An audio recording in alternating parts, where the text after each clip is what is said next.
Hey there folks, Santee at the Arizona Ghostriders. Sports in the Old West. Let's do it. This video is going to be an overview of some of the sports that were prevalent on the wild frontier. Sports not only added a sense of community and entertainment for our hardworking ancestors, but also a way to make some money. A man could wager currency, property, or livestock in hopes of winning it big. Boxing, wrestling, dogfights, cockfights, bull and bear fights were common occurrences in the Old West. Young fella, if you're looking for trouble, I'll accommodate you. Wait, bull and bear? Yeah, some crazy fools would trap a grizzly bear and put it in a cage with a bull as a fight to the death. Incidentally, this sport inspired the bull and bear symbols that frequently represent today's stock exchange. Now, all these contests were pretty violent, but after what some of these pioneers had been through getting out west, it may have been a walk in the park.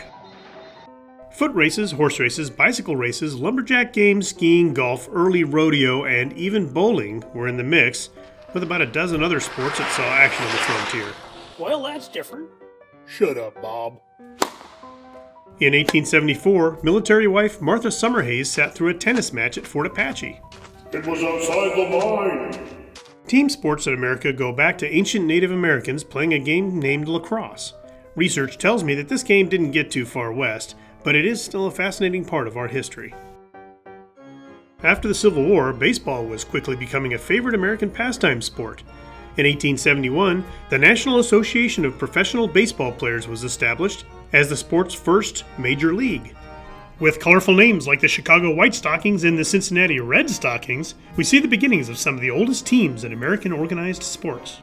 On Christmas Day in 1873, a baseball game took place in Camp Grant, Arizona Territory.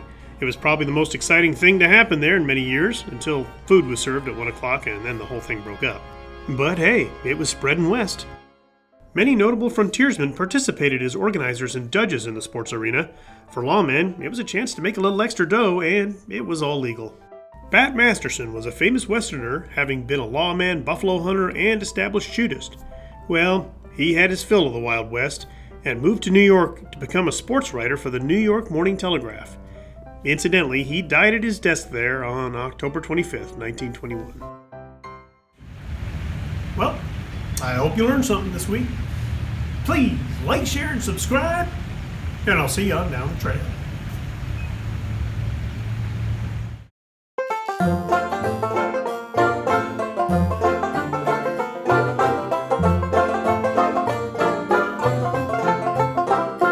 So, how's our little town suit you? Fine. Fine, but I was thinking, what this town could really use is a racetrack.